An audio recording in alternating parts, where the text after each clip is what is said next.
الحمد لله نحمده ونستعينه ونستغفره ونؤمن به ونتوكل عليه ونشكره ولا نكفره ونشهد أن سيدنا ونبينا ومولانا محمدا عبده ورسوله الذي أرسله بالحق بشيرا ونذيرا وداعيا إلى الله بإذنه وسراجا منيرا.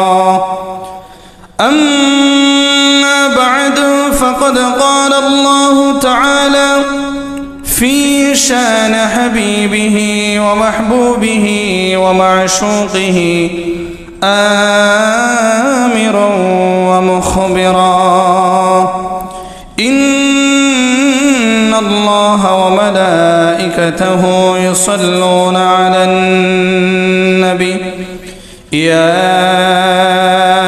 أيها الذين آمنوا صلوا عليه وسلموا تسليما. صلى الله على محمد وآله وسلم. صلى الله على سيدنا محمد وآله وسلم. اللهم صل على سيدنا مولانا محمد وعلى آل سيدنا जो मगर के काबा बनैया देहरी करके मदीना रजैना माजे बसे बसे देखबो सोनार मदीना। अल्लाहुम्मा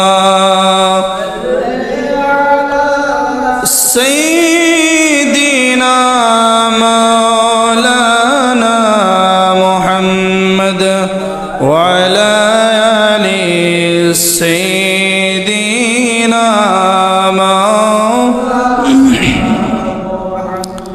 अऊज़ु बिल्लाहि मिनश शैतानिर रजीम।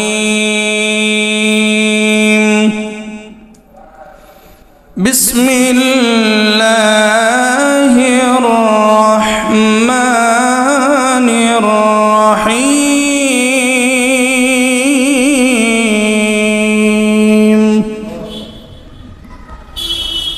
उलाइका हुमुल मुमिनूना हक़्क़न लहुम दरजातुन इंदा रब्बिहिम व मग़फ़िरतुन व रिज़्क़ुन करीम।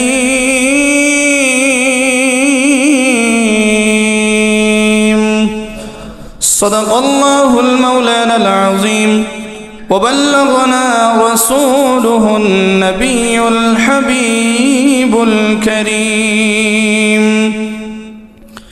जे पुल जोगे जोगान्तरे कोशे बछड़ाई जे पुल जोगे जोगान्तरे कोशे बछड़ाई एकेछि से फूल मोरा एकेछि से फूल मोरा মনেরি কাবায় যে ফুল যোগে যোগান্তরে খুশিব ছড়ায় যে ফুল যোগে যোগান্তরে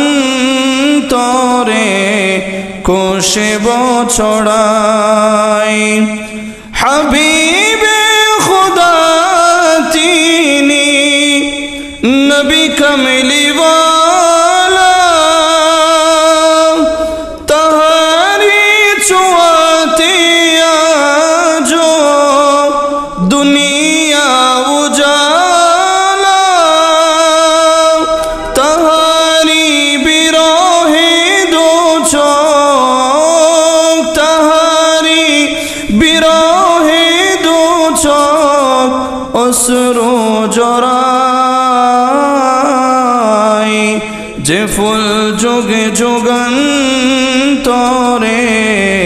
খুশিব ছড়ায় যে ফুল যোগে যোগান্তরে খুশিব ছড়ায় এঁকেছি সে ফুল মোরা এঁকেছি সে ফুল মোরা মনেরি কাবায় যে ফুল যোগে যোগান্তরে খুশিব ছড়ায় মুআজ্জাজ মুহতারাম হাজরিন 1446 হিজরি মাহে জমাদি উসানি মাসের আখিরে জুমার নামাজ আদায়ের লক্ষ্যে আল্লাহর ঘরের মেহমান বৃন্দ মুরব্বিয়ে নিজাম মুসল্লিন ইকরাম পর্দার আড়ালে মুস্তরাদ খাওয়াতিন মা ও বোনেরা যারা মাইকের আওয়াজ শ্রবণ করছেন সকলকে সালাম আসসালামু আলাইকুম ওয়া রাহমাতুল্লাহি ওয়া বারাকাতুহু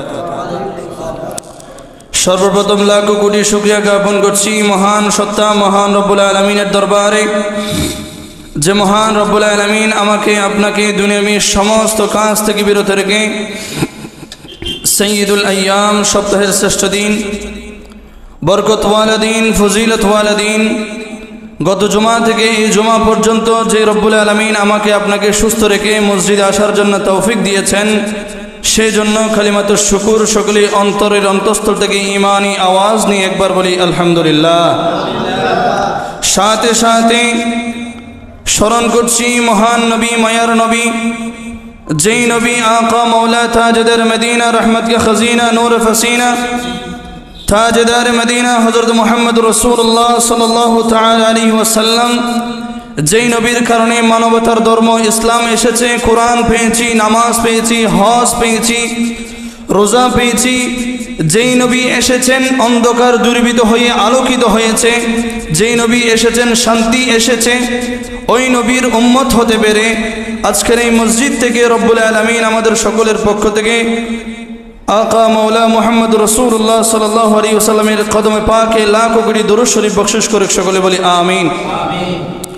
সম্মানিত হাজিরিন আলোচনার ধারাবাহিকতায় আমাদের জমাদি উসানি মাসের সর্বপ্রথম থেকে আমরা ধারাবাহিকভাবে আলোচনা করে এসেছি সাহাবায়ে কেরামের জীবনী নিয়ে তারই ধারাবাহিকতায় আমাদের আজকের আলোচনা হবে ফজিলাতু আলী ইবনে আবি তালিব কাররামাল্লাহু ওয়াজহাহুল কারীম অর্থাৎ হযরত আলী ইবনে আবি তালিব রাদিয়াল্লাহু তাআলা আনহুর মর্যাদা সম্পর্কে আমরা আজকে আলোচনা করব। ইসলামের চতুর্থ খলিফা হযরতে আলী ইবনে আবি তালিব কাররামাল্লাহু ওয়াজহাহুল কারীম এমন একজন হস্তি এমন একজন সাহাবী ছিলেন তিনি কি ছিলেন আন্না আলী ইবনে আবি তালিব রাদিয়াল্লাহু তাআলা আন লাহু ফাদিলাতুন কাসীরা হযরত আলী রাদিয়াল্লাহু তাআলা আনহুর অনেক ফজিলত অনেক সম্মান অনেক মর্যাদা রয়েছে তার মধ্যে অন্যতম একটি মর্যাদা হলো আন্নাহু আউওয়ালা মান আসলাম তিনি ওই সময় মুসলিম হয়েছেন যে সময়ে পৃথিবীর জমিনে অন্য কোনো মানুষ মুসলমান হতে পারে না সুবহানাল্লাহ বলেন কোন সময় তিনি মুসলমান হয়েছেন তিনি তিনার জন্মের পরে 8 থেকে 10 বছরের মধ্যেই রাসূলের সাথে তিনি থেকে রাসূলের হাতে হাত রেখে ইসলাম ধর্ম কবুল করেছেন সুবহানাল্লাহ বলেন। এরপরে তিনার অন্যতম মর্যাদা হলো ওয়াল মুবাশশারা পৃথিবীর জমিনে থাকা অবস্থায় রাসূল পাক সাল্লাল্লাহু আলাইহি ওয়াসাল্লাম যেই 10 জন সাহাবীকে জান্নাতের সার্টিফিকেট দিয়েছেন, তিনি তাদের মধ্যেই একজন হযরত মাওলা আলী রাদিয়াল্লাহু তাআলা। এরপরে বলছেন ওয়া ইবনু আম্মির রাসূল, আমার রাসূলের চাচাতো ভাই ছিলেন হযরত মাওলা আলী। ওয়া খাতানাহু, শুধু তাই নয়, আমার রাসূলের জামাতাও ছিলেন। ওয়া আহাদুম মিন আহলি বাইতিহি, আমার রাসূল পাক সাল্লাল্লাহু আলাইহি ওয়াসাল্লাম বলছে, আমি যখন দুনিয়ার জমিন থেকে পর্দা করব, যে আহলে বাইত আমি তোমাদেরকে দেখিয়ে যাচ্ছি, যাদেরকে পরিচয় দিয়ে করিয়ে দিয়ে যাচ্ছি, যাদের নসল দিয়ে কিয়ামত পর্যন্ত আমি নবীর আওলাদ নসল ফরফরাম থাকবে, ওই তাদের মধ্যে ওয়াহাদুম মিন আহলি বাইতিহি, মাওলা আলী হচ্ছে ওই আহলে বাইতের একজন। সুবহানাল্লাহ বলেন। মাওলা আলী তিনি কেমন ব্যক্তি? পৃথিবীর জমিনের শুরু থেকে এই পর্যন্ত কোনো মানুষের আল্লাহর ঘরের খানায় কাবার মধ্যে জন্মগ্রহণ হয় নাই। শুধুমাত্র একজন ব্যক্তি কাবা ঘরের মধ্যে জন্মগ্রহণ করেছেন, তিনি হলেন মাওলা আলী। আওয়াজ করে বলেন না সুবহানাল্লাহ। মাওলা আলী রাদিয়াল্লাহু তাআলা যখন কাবা ঘরের মধ্যে ওনার আম্মাজান কাবা ঘর তাওয়াফ করতেছিলেন, ওই সময় সন্তান জন্ম হওয়ার সময় যখন গনিয়ে আসলো, এখন সন্তান যখন জন্মগ্রহণ করে একজন মহিলার রক্ত প্রস্রাব হয়, রক্ত বের হয়, আর বিভিন্ন ধরনের সমস্যা হয়, তার সতর দেখা যায়, তখন তৎক্ষণাৎ আল্লাহর পক্ষ থেকে ঘোষণা হলো মাওলা আলীর মা হযরতে ফাতেমা বিনতে আসাদ ইবনে হাশেম, তাকে কাবা ঘরের ভিতরে প্রবেশ করিয়ে দাও, কাবা ঘরের মধ্যে তার সন্তানকে জন্মগ্রহণ করার সুযোগ করিয়ে দাও। সুবহানাল্লাহ বলেন। কাবা ঘরের মধ্যে ওনার আম্মাজানকে যখন প্রবেশ করানো হলো, ওইখানের মধ্যে মাওলা আলী রাদিয়াল্লাহু তাআলা জন্মগ্রহণ করা হলো। জন্মগ্রহণ করলেন, তিনি দুনিয়ার জমিনে আসলেন। ওনার আম্মাজান বললেন, একজন সন্তান দুনিয়ার জমিনে যখন আসে, সেই স্বাভাবিকভাবে কান্না করে, আওয়াজ করে, নড়াচড়া করে, কিন্তু আমার সন্তান যখন দুনিয়ার জমিনে এসেছেন, তার আওয়াজ নাই, নড়াচড়া নাই। তার বাবা আসলো, তাকে ডাকলো, তাকে নড়াচড়া করলো, কিন্তু ওই সন্তান কোনো আওয়াজ নাই, শব্দ নাই, কান্নার আওয়াজ নাই। এইভাবে সবাই যখন অবাক হয়ে গেল, আমার রাসূল পাক সাল্লাল্লাহু আলাইহি ওয়াসাল্লামকে ডাক দেওয়া হলো। রাসূল পাক সাল্লাল্লাহু আলাইহি ওয়াসাল্লাম যখন আসলেন, আসার পরে যখন এই আলী বলে যখন ওই সন্তানকে নাড়া দিয়েছেন, সাথে সাথে মাওলা আলী চোখ খুলে ফেলেছেন। সুবহানাল্লাহ বলেন। মাওলা আলী হলেন ওই ব্যক্তি যিনি দুনিয়ার জমিনে আসার পরে সর্বপ্রথম চোখ দিয়ে আমার রাসূলকে দেখেছেন। আওয়াজ করে বলেন না সুবহানাল্লাহ। মাওলা আলী রাদিয়াল্লাহু তাআলা এমন একজন ব্যক্তি, যিনাকে আমার রাসূল পাক সাল্লাল্লাহু আলাইহি ওয়াসাল্লাম সব সময় নিজের ভাই, নিজের বন্ধু হিসেবে পাশে রাখতেন। রাসূল পাক সাল্লাল্লাহু আলাইহি ওয়াসাল্লাম একদিন মক্কা থেকে মদিনার মধ্যে হিজরত করবেন। হযরতে সাআদ ইবনে আবি ওয়াক্কাস রাদিয়াল্লাহু তাআলা তিনি হাদিস বর্ণনা করছেন। ওয়ান সাআদ ইবনে আবি ওয়াক্কাস রাদিয়াল্লাহু তাআলা, হযরতে সাআদ ইবনে আবি ওয়াক্কাস রাদিয়াল্লাহু তাআলা তিনি বলেন, قال خلف رسول الله صلى الله عليه وسلم علي بن أبي طالب في غزوة تبوك। রাসূল পাক সাল্লাল্লাহু আলাইহি ওয়াসাল্লাম যখন তাবুক যুদ্ধে যাওয়ার জন্য মদিনার জমিন থেকে রওনা হবেন, মদিনার জমিনের দিকে যখন রওনা দিবেন, ওই সময় মাওলা আলীকে মদিনার সমস্ত শিশু, সমস্ত নারী এক কথায় মদিনার আমির হিসেবে রেখে যাচ্ছেন। সুবহানাল্লাহ বলেন। হযরতে সাআদ ইবনে আবু ওয়াক্কাস বলে, মাওলা আলীকে যখন আমার রাসূল দায়িত্ব দিয়ে যাচ্ছেন, আমির বানিয়ে যাচ্ছেন, মাওলা আলী বলে, ফাকাল ইয়া রাসূলুল্লাহ তাখলিফুনি ফিন নিসাই ওয়াস সিবিয়ান। ইয়া রাসূলুল্লাহ, ইয়া হাবিবাল্লাহ, আপনি আমি মাওলা আলীকে আপনার সাথে তাবুক যুদ্ধের মধ্যে নিয়ে যাচ্ছেন না, আমি কি যুদ্ধ করতে পারবো না? আমাকে আপনি মদিনায় কেন রেখে যাচ্ছেন? আমার রাসূল পাক সাল্লাল্লাহু আলাইহি ওয়াসাল্লাম বলে, ফাকালা আমা তারদা আন তাকুনা মিন্নি। ও আলী, ও আমার বন্ধু, ও আমার ভাই, তুমি কি খুশি হবে না? তুমি কি আনন্দিত হবে না? আমি রাসূল তোমাকে এইভাবে রেখে যাচ্ছি, মিমানজালাতি হারুন মিন মূসা, যেইভাবে মূসা আলাইহিস সালাম তার ভাই হারুনকে তার দায়িত্ব দিয়ে রেখে গিয়েছিল। সুবহানাল্লাহ বলেন না। মূসা আলাইহিস সালাম ওনার জমানায় ওনার সম্প্রদায়কে রেখে একটা জায়গায় যখন গমন করতেছিলেন, ওনার স্থানের মধ্যে হযরতে হারুন আলাইহিস সালামকে দায়িত্ব দিয়ে গিয়েছিলেন। ঠিক সেইভাবে আমার রাসূল পাক সাল্লাল্লাহু আলাইহি ওয়াসাল্লাম যখন মদিনা থেকে যুদ্ধের ময়দানের দিকে যাবেন, তিনি তিনি আলীকে দায়িত্ব দিলেন। এরপরে বলছেন গায়রা আন্নাহু লা নাবিয়্যা বাদি, ও আলী, মূসার মধ্যে আর আমার মধ্যে তফাৎ হলো, আমি হলাম আখিরি নবী, মূসার পরে হারুন নবী হয়েছে, তিনি নবুয়ত দিয়ে গিয়েছে, আর আমি হলাম আখিরি নবী, আমার পর আর কোনো নবী আসবে না। সেই জন্য আমি নবী তোমাকে নবুয়ত দিয়ে যাচ্ছি না, আমি নবী তোমাকে বেলায়েত দিয়ে বেলায়েতের সম্রাট বানিয়ে যাচ্ছি। সুবহানাল্লাহ বলেন। সেজন্য মৌলা আলীকে বেলায়েতের সম্রাট বলা হয়েছে। আমার রাসূল পাক সাল্লাল্লাহু আলাইহি ওয়াসাল্লাম মূসা আলাইহিস সালামের মতো মৌলা আলীকে দান এই জায়গার আমির বানিয়ে দিয়ে গিয়েছেন। সেইভাবে আমার রাসূল পাক সাল্লাল্লাহু আলাইহি ওয়াসাল্লামকে যখন আল্লাহর পক্ষ থেকে আদেশ হলো, ইয়া রাসূলুল্লাহ, ইয়া হাবিবাল্লাহ, আপনি মক্কার জমিন থেকে রওনা হয়ে যান। মক্কার জমিনের মধ্যে কাফের মুশরিকরা আপনাকে অত্যাচার করছে, আপনার প্রতি জুলুম করছে, আপনার বিরুদ্ধে আচরণ করছে। আপনি রাসূল আর মক্কার মধ্যে থাকিয়েন না, আপনি রাসূল আমার প্রিয় স্থান মদিনায় চলে যান। সুবহানাল্লাহ বলেন। রাসূল পাক সাল্লাল্লাহু আলাইহি ওয়াসাল্লাম যখন মক্কা ছেড়ে মদিনার দিকে রওনা হবেন, সাহাবীদেরকে ডাক দিয়ে বলেন, ও বেলাল, প্রতিদিন তুমি আযান দিয়েছো, আমি ইমামতি করেছি, আমাকে ছাড়া তুমি কিছু বুঝো নাই। মক্কা ছেড়ে মদিনা যাওয়ার জন্য ঘোষণা এসেছে, মক্কা ছেড়ে চলে যেতে হবে। তোমরা যে যার মতো সামর্থ্য নিয়ে, যে যার মতো ধন সম্পদ নিয়ে মক্কা ছেড়ে চলে যাও, যে যার মতো তোমরা রওনা হয়ে যাও। রাসূল পাক সাল্লাল্লাহু আলাইহি ওয়াসাল্লাম আবু বকরকে ডাকলেন, আবু বকর, তুমি আমার ডান পাশে দাঁড়াও। মৌলা আলীকে ডাকলেন, ও আলী, তুমি আমার পাশে দাঁড়াও।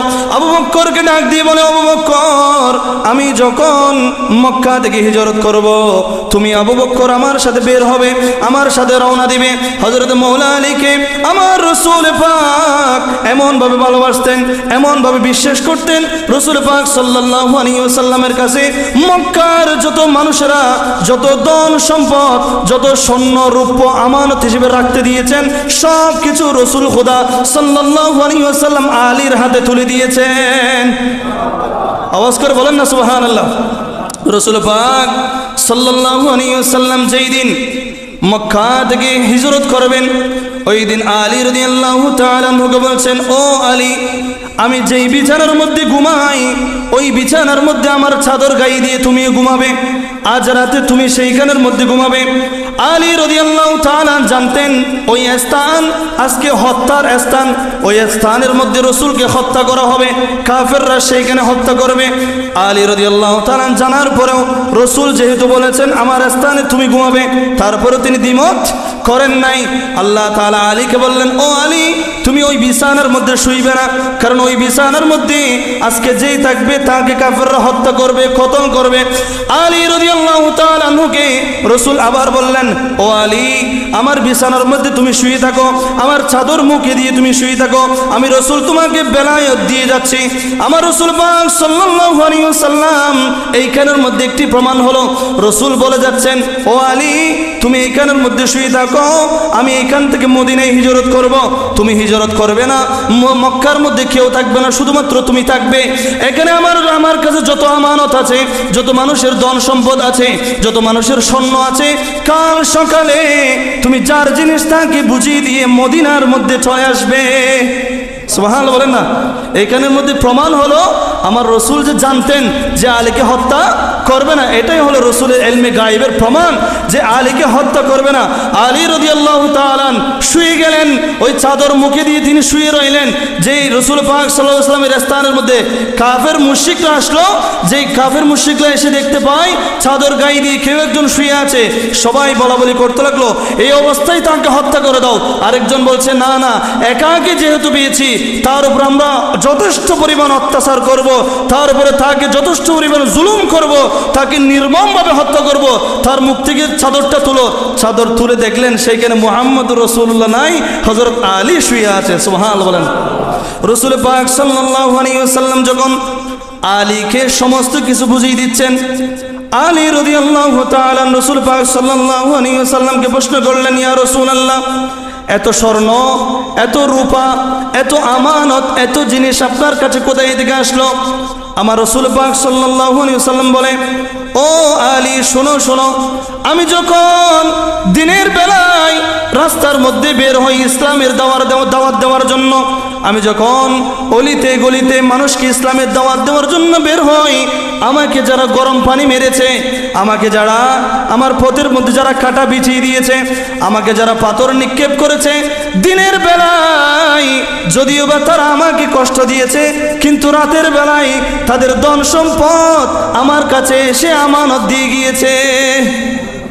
সুবহানাল্লাহ বলেন না। দিনের বেলায় রসুলকে কষ্ট দিয়েছে, কষ্ট দেওয়ার পরেও তারা জানতো সবচাইতে বিশ্বাসী, কিন্তু তারা রসুলকে কষ্ট দেওয়ার পরেও ওই কাফের মুশরিকদের মধ্যে তারা তাদের নেতাকেও তাদের আমিরকেও যতটুকু বিশ্বাস করতো না, তার চাইতে কাকে বিশ্বাস করতো? রসুলকে বিশ্বাস করত। যার কারণে রসুল বলছে, ও আলী, দিনের বেলা তারা আমাকে কষ্ট দিয়েছে, কিন্তু রাতের বেলা তাদের সমস্ত স্বর্ণ রূপা যে মানুষ চুরি হয়ে যাবে বিদায় আমার কাছে এসে আমানত দিয়ে গিয়েছে। সুবহানাল্লাহ বলে না। রসুল পাক বললেন, ও আলী, মালিকগুলো ধরে ধরে যার নাম এখানে লেখা আছে, যার জিনিস তার কাছে বুঝিয়ে দিয়ে। আর শুধু তাই নয়, আমার কাছে অনেক মানুষ অনেকগুলো ওসিয়ত করে গিয়েছে, আমি সব কিছু তোমাকে দিলাম, তুমি সব কিছু তাদেরকে দিয়ে আমার কাছে মদিনায় তুমি আগামীকাল চলে আসবে। সুবহানাল্লাহ বলেন না। এরপরে যখন কাফের মুশরিকরা আসলো, চাদর যখন উঠাইলো, আলীকে যখন পাইলো, কাফের মুশরিকরা বের হয়ে গেল। আলী রাদিয়াল্লাহু তাআলা সকাল যখন হয়, যার ধন সম্পদ যার জিনিস তাকে বুঝিয়ে দিয়ে মক্কা ছেড়ে মদিনার মধ্যে চলে এসেছে। আওয়াজ করে বলেন না সুবহানাল্লাহ। ওই আলী রাদিয়াল্লাহু তাআলা আনহুকে আমানতদার বানিয়েছেন আমার রাসূল পাক সাল্লাল্লাহু আলাইহি ওয়াসাল্লাম। সুবহানাল্লাহ বলেন। হযরতে সাহাল ইবনে সাদ রাদিয়াল্লাহু তাআলা বলছেন, খাইবারের যুদ্ধ যখন অনুষ্ঠিত হবে, রাসূল পাক সাল্লাল্লাহু আলাইহি ওয়াসাল্লাম বলছেন, আমি একটি পতাকা দিব। ওয়ান সাহাল ইবনে সাদ আন্না রাসূলুল্লাহ সাল্লাল্লাহু আলাইহি ওয়াসাল্লাম قال يوم خيبر لأعطين هذه الراية رجلا। রাসূল পাক সাল্লাল্লাহু আলাইহি ওয়াসাল্লাম বলেন, খাইবারের দিন আমি একজন পুরুষের হাতে এই যুদ্ধের বিজয়ী পতাকা, এই যুদ্ধের পতাকা তুলে দিব। কেমন যুবক, কেমন মানুষ? ইফতাহুল্লাহু আলা ইয়াদাইহি, যার হাতে আল্লাহ বিজয় দান করবে। সুবহানাল্লাহ বলেন না।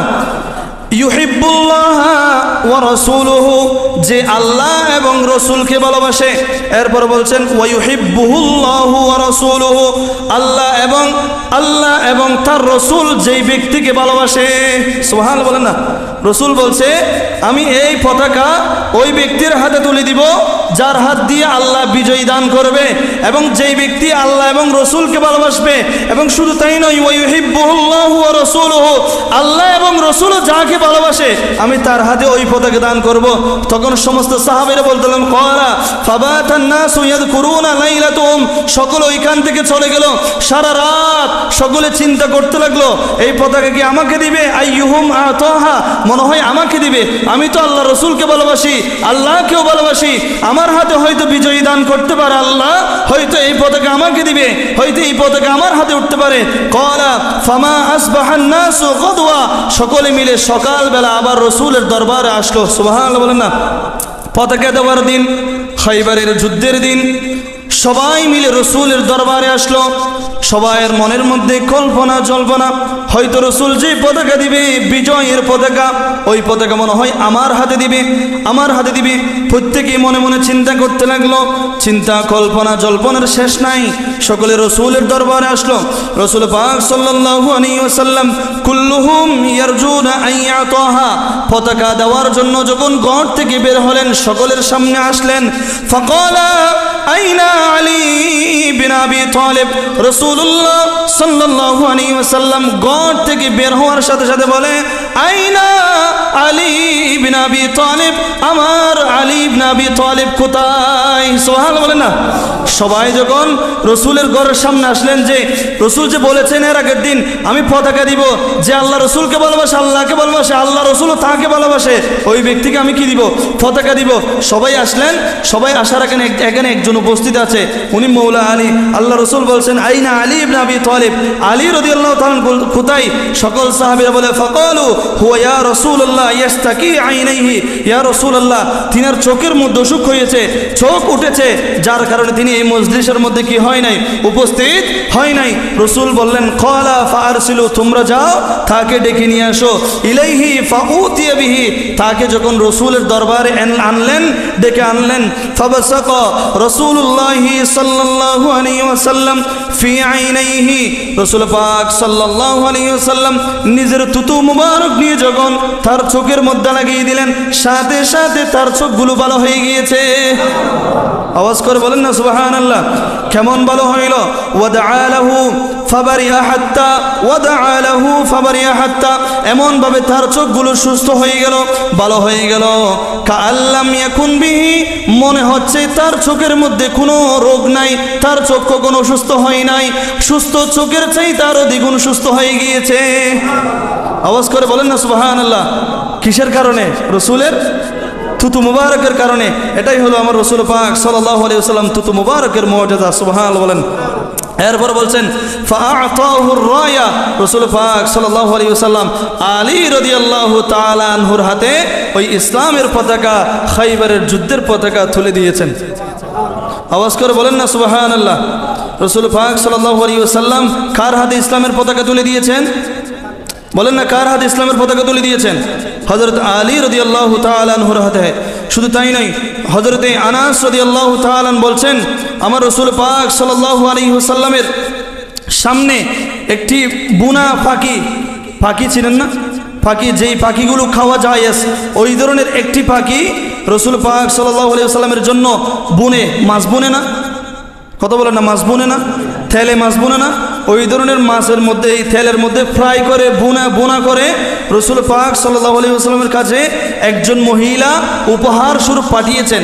আমার রসুল পাক সাল্লাল্লাহু আলাইহি ওয়াসাল্লামের কাছে যখন ওই বুনা পাখি যে উপহার স্বরূপ পাঠিয়েছেন, রসুল সাল্লাল্লাহু আলাইহি ওয়াসাল্লাম খাওয়ার জন্য সামনে নিয়ে আল্লাহর দরবারে দোয়া করছেন, আল্লাহুম্মা আতিনি বিআহাব্বি খালকিকা, আয় আল্লাহ এই দুনিয়ার জমিনে তোমার যত মানব তুমি সৃষ্টি করেছো তাদের মধ্যে তুমি সবচাইতে তোমার যিনি অধিক প্রিয়, ইলাইকা ইয়াকুলু মাইয়া হাদা তাইর, তাকে তুমি পাঠিয়ে দাও, আমি এই পাখি তাকে নিয়ে সাথে খাবো। সুবহানাল্লাহ বলেন। কে দোয়া করেছেন? আওয়াজ করবেন, কে দোয়া করেছেন?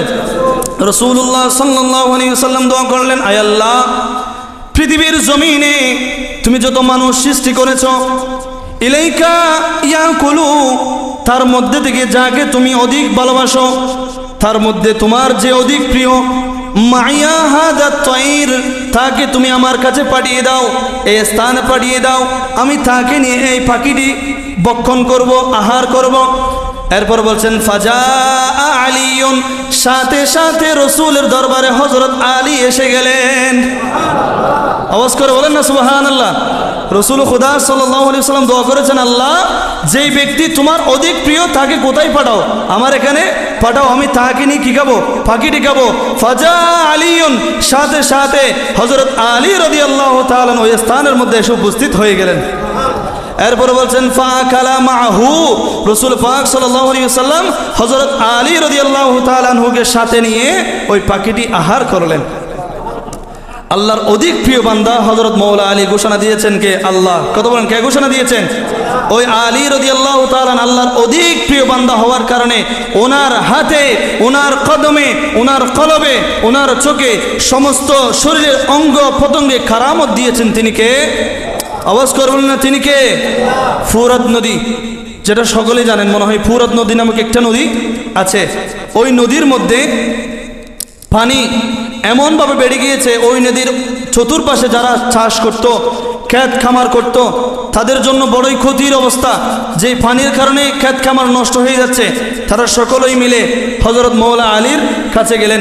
হযরত মৌলা আলীর কাছে যাওয়ার পরে সকলেই বলতে লাগলো, এই মৌলা আলী, আমাদের ক্ষেত খামারগুলো অনেক কষ্ট করে, অনেক অর্থ উপার্জন করে আমরা শ্রমের বিনিময় অর্থের বিনিময়, সময়ের বিনিময়ে, কষ্টের বিনিময়ে আমরা এই ক্ষেত খামারগুলি আমাদের শ্বাসগুলি আমরা করেছি। ফুরাত নদীর পানি যতটুকু থাকে স্বাভাবিকের চাইতে অধিক বেড়ে যাওয়ার কারণে আমাদের ক্ষেত খামারগুলো নষ্ট হয়ে যাচ্ছে। ও মওলা আলী, তুমি তো আল্লাহর অধিক প্রিয় বান্দা, তুমি তো আল্লাহর রসুলের ভাই, তুমি তো ইসলামের খলিফা আমিরুল মুমিনিন, তুমি আল্লাহর দরবারে একটু দোয়া করো যেন পানি বেড়ে গিয়েছে এখান থেকে যেন স্বাভাবিকের মতো হয়ে যায়। সুবহানাল্লাহ বলেন না। সমস্ত কুফাবাসী যখন আলীর কাছে গেলেন, আলী রাদিয়াল্লাহু তাআলা গড় থেকে বের হয়ে জুব্বা গায়ে দিলেন। কার জুব্বা? রসুলের জুব্বা গায়ে দিলেন, যে জুব্বা আলী রাদিয়াল্লাহু তাআলা কে রসুল উপহার দিয়েছেন। সুবহানাল্লাহ বলেন না। আলী রাদিয়াল্লাহু তাআলা জুব্বা গায়ে দিলেন, রসুলের জুব্বা। মাথার মধ্যে পাগড়ি পরলেন, লাঠি মুবারক নিলেন, গুড়ার মধ্যে উঠলেন। গুড়ার মধ্যে উঠার পরে তিনি পথ রওনা দিলেন। সমস্ত কুফাবাসীরা আলীর পিছনে হেঁটে হেঁটে যায়। যাইতে যাইতে ওই ফুরাত নদীর পাশের মধ্যে সকলেই গেলেন। ফুরাত নদীর পাশে গিয়ে আলী রাদিয়াল্লাহু তাআলা গুড়া থেকে নামলেন। নামার পরে সর্বপ্রথম 2 রাকাত নফল নামাজ আল্লাহর দরবার আদায় করেছেন। সুবহানাল্লাহ বলেন না। আলী রাদিয়াল্লাহু তাআলা 2 রাকাত নামাজ আদায় করার পরে আল্লাহর দরবারে দোয়া করলেন। দোয়া করার পরে সমস্ত কুফাবাসী সহ আলী রাদিয়াল্লাহু তাআলা ওই ফুরাত নদীর ব্রিজের উপরে গেলেন। ব্রিজের উপরে যাওয়ার পরে আলী রাদিয়াল্লাহু তাআলা নূর হাতে যেই লাঠি ছিল, লাঠি দিয়ে একটা ইশারা করেছেন, পানি 1 ফুট কমে গিয়েছে। সুবহানাল্লাহ বলেন না। তখন হযরত মওলা আলী ওই কুফাবাসীকে বলছে, এতটুকু কি হবে নাকি আরো কমানো লাগবে? কুফাবাসী বলেন, না না আমিরুল মুমিনিন, হবে না, আরো কমাইতে হবে। আমার মওলা আলী আবার যখন লাঠি নিয়ে আবার ইশারা দিলেন, আবার পানি 1 ফুট কমে গিয়েছে। সুবহানাল্লাহ বলেন না। আবার যখন জিজ্ঞেস করলেন যে এতটুকুতে হবে কিনা, তারা বলছে মওলা আলী না, এতটুকুতে হবে না, আরো কমাইতে হবে। তখন মওলা আলী আবার যখন ইশারা করলেন, সাথে সাথে পানি 3 ফুট কমে গিয়েছে। কুফাবাসী বলছে, এ মওলা আলী, এতটুকু পানি হলে স্বাভাবিক থাকবে, আমাদের ক্ষেতগুলো ঠিক থাকবে, আমাদের ক্ষেত খামার শ্বাস আমরা যা করেছি সব ঠিক থাকবে। সমস্ত কুফাবাসী আল্লাহর দরবারে শুকরিয়া করে এখান থেকে চলে এসেছেন। সুবহানাল্লাহ বলেন। ওই মওলা আলীর লাঠির মধ্যে ক্ষমতা দিয়েছেন কে? আওয়াজ করে বলেন না, ক্ষমতা দিয়েছেন কে? রাসূল পাক সাল্লাল্লাহু আলাইহি ওয়াসাল্লাম বলছেন, আনা দারুল হিকমতি ওয়া আলিয়ুন বাবুহা, সমস্ত জ্ঞান বিজ্ঞানের শহর হলাম আমি রসুল, ওই শহরের দরজা হলো মওলা আলী। সুবহানাল্লাহ বলেন। মওলা আলী কেমন জ্ঞানী? 2 জন ব্যক্তি একটা সফরে বের হলেন। কোথায় বের হলেন? সফরে বের হওয়ার পরে তারা খাবার হিসেবে নিয়েছেন, একজনের কাছে 5টা রুটি, আরেকজনের কাছে 3টা রুটি। মোট কয়টা? কত বলেন? মোট কয়টা? 8টা। তারা একটা জায়গার মধ্যে সফরে বের হলেন, একজনের কাছে 3টা রুটি, আরেকজনের কাছে 5টা রুটি। একটা জায়গার মধ্যে বসলেন যে তারা কি করবেন?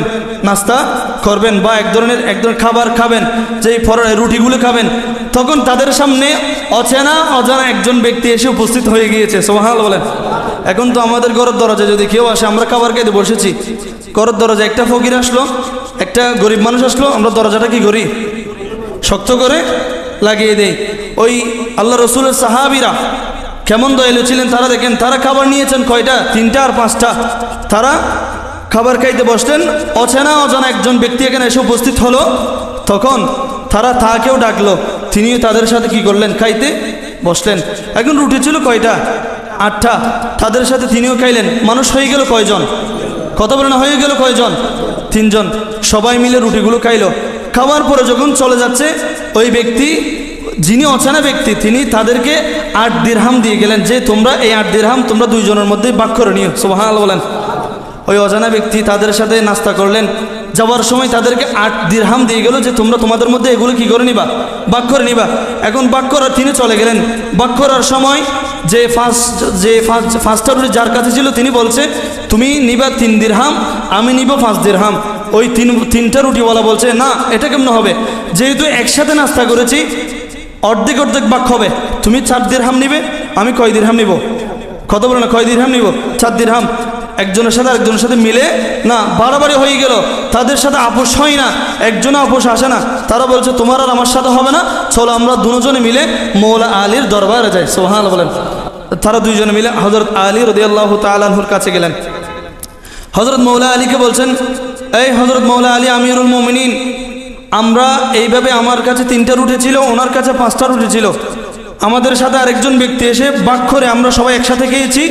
ওই ব্যক্তি যাওয়ার সময় আমাদেরকে 8 দিরহাম দিয়ে গিয়েছেন, দুজনকে সমঝোতা ভাগ করতে বলেছেন। এখন তিনি বলছেন তিনার 5টা রুটি থাকার কারণে তিনি 5 দিরহাম নিবে, আমার 3টা রুটি থাকার কারণে আমাকে 3 দিরহাম দিবে। এখন আমি এই বেইনসাফি বিচার মানি না, আপনি ইনসাফ দেখিয়ে দেন, বিচার করে দেন। মৌলা আলী তো এলমের শহরের দরজা, তিনার কাছে এলমের ভান্ডার আছে, বেলায়েতের সম্রাট। মৌলা আলীর কাছে যখন এই ঘটনা বললেন, মৌলা আলী 3টা রুটিওয়ালাকে বলছে, ইনসাফ মোতাবেক বিচার যদি করতে যাই তুমি পারবে কয় দিরহাম? 1 দিরহাম। কয় দিরহাম? কে বলছে? মৌলা আলী। কিন্তু এর আগে ফার্স্ট রুটিওয়ালা বলছে তুমি কয় দিরহাম নাও? 3 রুটি 3 দিরহাম নাও। কিন্তু তিনি তখনও নেয় নাই কয় দিরহাম নেওয়ার জন্য? 4 দিরহাম নেওয়ার জন্য। সেজন্য বলছে লোভে পাপ, পাপে কত? লোভে পাপ, পাপে মৃত্যু। ওই মৌলা আলী বলছে ইনসাফ মোতাবেক যদি আমি বিচার করি তুমি পাবে 1 দিরহাম। কারণ তিনি বলছেন কিভাবে সম্ভব? আমার তো রুটি ছিল 3টা, তিনার ছিল 5টা, মানলাম। ওই ব্যক্তি যে বলেছে সমঝোতায় ভাগ করার জন্য, মৌলা আলী বলছে হ্যাঁ আমি অবশ্যই সমঝোতা ভাগ করতে বলেছি। এখন বলো তোমাদের মধ্যে রুটি ছিল কয়টা? কথা বলো না, কয়টা? 8টা রুটি ছিল। তোমরা ব্যক্তি ছিল কয়জন? কথা বলেন, ব্যক্তি ছিল কয়জন? এখন একটা রুটিকে 3 ভাগে ভাগ করলে 3 আটা, কথা বলেন 3 আটা 24। একজন 24কে 3 দিয়ে ভাগ করলে একজনের ভাগে কয়টা পড়ে? কথা বলেন আপনারা, একজনের ভাগে কয়টা পড়ে? 8টা। মৌলা আলী বলছে তোমার রুটি হলো 3টা, তার রুটি হলো 5টা। এখন এই 8টা রুটিকে 3 ভাগে ভাগ করলে 3 আটা 24 হয়। 24কে 3 দিয়ে ভাগ করলে একজনের ভাগে 8 টুকরা করে পড়ে। এখন তুমি খেয়েছো 8 টুকরা, অচেনা ব্যক্তি খেয়েছো কয় টুকরা? এই 5 রুটিওয়ালা খেয়েছো কয় টুকরা? 8 টুকরা। এখন বলো তোমার কাছে রুটি ছিল কয়টা? বলে যে 3টা। এখন তুমি 3টা রুটিকে 3 ভাগে ভাগ করলে কয় টুকরা হয়? বলেন না, 9 টুকরা। কয় টুকরা? 9 টুকরা। এখন 9 টুকরা হয়েছে, তুমি খেয়েছো কয় টুকরা? 8 টুকরা। ভাই আপনারা বোঝেন না কথা? প্রথমে আমার কথা ভালো করে বোঝেন, মৌলা আলী এলমের যে ওনার যে এলম, ওনার যে জ্ঞান তিনি প্রকাশ করতেছেন। রুটি কয়টা? বুঝেন, রুটি কয়টা? ভাগ করেছো কয় ভাগ? 24 ভাগ। কয় ভাগ? 24 ভাগ। 24কে কয়জনের জন্য ভাগ করেছেন? কয় ভাগে? 8 দিয়ে। একজনে 8 টুকরা করে পেয়েছে। এখন আমিও 8 টুকরা খাইলাম, উনি 8 টুকরা খাইলেও, উনি 8 টুকরা খাইলেও। আছে? শেষ না? নাই। এখন আমার কাছে রুটি ছিল কয়টা? কয়টা? এখন 3 থেকে যদি 3 ভাগ ভাগ করে 3 তারিখে, বলো না 3 তারিখে। এখন আমি আমার ভাগে 3টা রুটি ভাগ করলে 9 টুকরা হয়। এইখানে আমি খেয়েছি কয় টুকরা? কথা বলেন, কয় টুকরা? 8 টুকরা। এখন ওনার কাছে রুটি ছিল কয়টা? কথা বলেন, কয়টা? 3 5। উনি খেয়েছে কয় টুকরা? বাকি থাকে কয় টুকরা? কথা বলেন, কয় টুকরা? আলী বলছে ইনসাফ মোতাবেক বিচার করলে তুমি পাবে কয় দিরহাম? 5 রুটিওয়ালা বলেছে তুমি 3 দিরহাম নাও, কিন্তু সে নেয় নাই। এখন আলী রাদিয়াল্লাহু তাআলা তো ইনসাফের বিচার করবে, যে যত দিরহাম পাবে তাকে তত দিরহাম দেবে। তিনি বলছে তোমার রুটিকে যদি আমি 3 ভাগে ভাগ করি, তোমার রুটিতে হয় 9 টুকরা, তুমি একজনে 8 টুকরা খেয়ে ফেলেছ, বাকি 1 টুকরা খেয়েছ অচেনা ব্যক্তি। আবার ওনার রুটির মধ্যে হয় 15 টুকরা, উনি খেয়েছে 8 টুকরা, বাকি 7 টুকরা খেয়েছে অচেনা ব্যক্তি। এখন বলো তিনি দিয়েছেন 8 দিরহাম, তুমি যদি 8 দিরহামের মধ্যে তুমি কয় টাকা পাবে? তুমি কয় দিরহাম পাবে? তুমি বলো। তিনি বলছেন আমার তো এখনো মাথায় আসে না। তিনি বলছেন মাথায় আসবে, আমি বুঝিয়ে দেই তোমাকে। 8 দিরহামের মধ্যে ওনার 15 টুকরা, যেই 5 রুটিওয়ালা 3 5 15, ওনার থেকে ওই অচেনা ব্যক্তি খেয়েছো কয় দিরহাম? 7 টুকরা খেয়েছিল, সেজন্য 7 দিরহাম ওনার হবে। তোমার থেকে 3 তারিখে 9, তুমি 8 টুকরা খাওয়ার পর 1 টুকরা যে উনি খেয়েছে, সেজন্য 1 দিরহাম তোমার হবে। সুবহানাল্লাহ বলেন না? ইনি হলেন মৌলা আলী, জিনার কাছে যেই জন্য এসেছেন সেটার সমাধান পেয়েছেন। সুবহানাল্লাহ বলেন। বেলায়েতের সম্রাট ওই মৌলা আলী রাদিয়াল্লাহু তাআলা আনহুর জীবনী থেকে আজকের এই জুমায় আমাদের সমাপ্তি হবে। এই গত 5 জুমায় ধারাবাহিক আমরা যে আলোচনা করে এসেছি, এই সাহাবায়ে কেরামের জীবনী ধারাবাহিকভাবে আমরা যে আলোচনা করে এসেছি, তার সমাপ্তি এখানেই। এখন বলেন আজকে কয় তারিখ? ইংরেজির কয় তারিখ আজকে? কয় তারিখ বলেন না? আওয়াজ মনে হয় বন্ধ হয়ে যাচ্ছে। কয় তারিখ? আমি 5টা মিনিট একটু বেশি নিব আজকে, যেহেতু দরকার, আপনারা বুঝবেন। আজকে কয় তারিখ? আর 2 দিন পরে কয় তারিখ? 29-এর পরে, 30-এর পরে, তারপরে কয় তারিখ? এর 1 তারিখ আসার জন্য একটা রাত আসে না? এটা কি রাত? 31st নাইট, যেটাকে যেই উৎসবটা হলো খ্রিস্টানের উৎসব। কার উৎসব? কথা বলেন না, কার উৎসব? ওই 31st নাইট এখন মুসলমানের ঘরে ঘরে। কথা বলেন ঠিক কিনা? রাসূল পাক সাল্লাল্লাহু আলাইহি সাল্লাম বলছেন, মান তাশাব্বাহা বিকওমিন ফাহুয়া মিনহুম।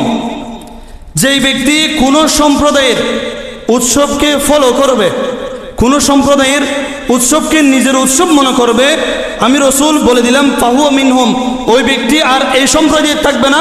যে সম্প্রদায়কে সে ফলো করবে সে সম্প্রদায়ের হয়ে যাবে। নাউজুবিল্লাহ বলেন। এখন বলেন 31st নাইট ডে এই উৎসব কি আমাদের? কত আমাদের? এই 31st নাইট ডে উৎসব আমাদের নয়, এটা হলো খ্রিস্টানদের। 46 খ্রিস্টাব্দ, ওই 46 সনে একজন খ্রিস্টান এই উৎসবটা পালন করেছিল, চালু করেছিল। সেই সময় থেকে ইসলামের সাথে এই উৎসবের কোনো সম্পর্ক এই পর্যন্ত কোরআন এবং হাদিসের মধ্যে পাওয়া যায়? কত পাওয়া যায় না। আল্লাহ তাআলা কোরআনের মধ্যে বলছেন, ইন্নাদ দীনা ইনদাল্লাহিল ইসলাম। ইসলাম হলো একমাত্র মনোনীত ধর্ম। কার? কত মনোনীত ধর্ম কার? ওই ইসলামের মধ্যে যত উৎসব আছে তুমি সমস্ত উৎসব নিজের উৎসব মনে করো। খ্রিস্টানের উৎসব কেন তুমি তোমার উৎসব পালন করবা? আল্লাহ বলছেন, আল ইয়াউমা আকমালতু লাকুম দীনাকুম ওয়া আতমামতু আলাইকুম নি'মাতি ওয়া রাদিতু লাকুমুল ইসলাম দীনা। আজ আমি তোমাদের দিনকে পরিপূর্ণ করে দিলাম, তোমাদের প্রতি আমার নিয়ামত সমূহ তোমাদেরকে করে দিলাম, আমি তোমাদের দিন ইসলামের প্রতি আমি আল্লাহ সন্তুষ্ট রইলাম। এখন বলেন, রব্বুল আলামিন যে আমাদেরকে ইসলাম দিয়েছেন, ওই ইসলামের মধ্যে কি কোনো উৎসব নাই? কথা বলেন, কোনো উৎসব নাই। মুসলমানের উৎসব হবে ঈদে মিলাদুন নবী। কথা বলেন ঠিক কিনা? মুসলমানের উৎসব হবে লাইলাতুল বারাত, লাইলাতুল মেরাজ, লাইলাতুল করাত, লাইলাতুল কদর, ঈদুল ফিতর, ঈদুল আযহা, জুমার দিন মুসলমানের উৎসব হবে। কথা বলেন ঠিক কিনা? 31st নাইট দিয়ে কোনো মুসলমানের উৎসব হতে পারে? কথা বলেন, কোনো মুসলমান উৎসব হতে পারে? আল্লাহ কোরআনের মধ্যে বলছেন, ইন্নাল মুবাদদিরিনা কানু ইখওয়ানাশ শায়াতিন। অপচয়কারী শয়তানের ভাই। এখন আপনি মসজিদের মধ্যে মসজিদের জন্য যখন আপনাকে দান করতে বলা হয়, আপনার পকেট থেকে 1 টাকা বের হয় না, 2 টাকা বের হয় না। মিলাদুন নবীর জন্য যখন দান করতে বলা হয়, আপনার পকেট থেকে 2 টাকা বের হয় না, 100 টাকা দিয়ে আপনি 500 টাকার বড়াই করেন। আর এই 31st নাইটে পালন করার জন্য আপনার সন্তানকে আপনি হাজার হাজার টাকা দিয়েছেন, আতশবাজি ফুটিয়ে মুসলমানের ঘুম নষ্ট করেছে, পশু পাখি হত্যা করেছে, মুসলমানদের ছেলেদের ঘুম নষ্ট করেছে। আমাদের উৎসব ইসলামের প্রতি আঘাত এনেছে। যেই উৎসব পালন করলে আল্লাহ নারাজ হয়ে যায়, ওই রসুল নারাজ হয়ে যায়, ওই উৎসব পালন করার জন্য আপনার সন্তানকে আপনি হাজার হাজার টাকা দিয়েছেন। আপনি কোনো সভ্য মুসলমান হতে পারেন না, এই উৎসব পালনকারী কোনো সভ্য মানুষ হতে পারে না। কথা বলেন ঠিক কিনা? রসুলকে অনুসরণ করলে জান্নাত পাওয়া যায়, ঘোষণা দিয়েছেন কে? খ্রিস্টানকেও অনুসরণ করলে জাহান্নামে যাওয়া যায়, সেটা ঘোষণা দিয়েছেন কে? আল্লাহ বলেছেন, তুমি যাকে অনুসরণ করবে তার সাথে তোমার হাসর হবে। রসুলকে অনুসরণ করবেন, রসুলের সাথে হাসর হবে। খ্রিস্টানের উৎসবকে অনুসরণ করবেন, খ্রিস্টানদের সাথেই হাসর হবে। কথা বলেন ঠিক কিনা? রব্বুল আলামিন আমাদের প্রত্যেককে এই ধরনের উপসংস্কৃতি, কুসংস্কৃতি, এই ধরনের 31st নাইট নামক এই সবগুলো জাহিলি যুগের মতো সবগুলো অবচনা অবর্জনা, এই ধরনের খারাপিয়ত থেকে আমাদের প্রত্যেককে, আমাদের প্রত্যেকের পরিবার পরিজন ছেলে সন্তান প্রত্যেককে আল্লাহ তাআলা হেফাজত করে। সকলে বলে আমিন। ওয়া আখির দাওয়ানা আলহামদুলিল্লাহি রাব্বিল আলামিন। আসসালামু আলাইকুম ওয়া রাহমাতুল্লাহি ওয়া বারাকাতুহু।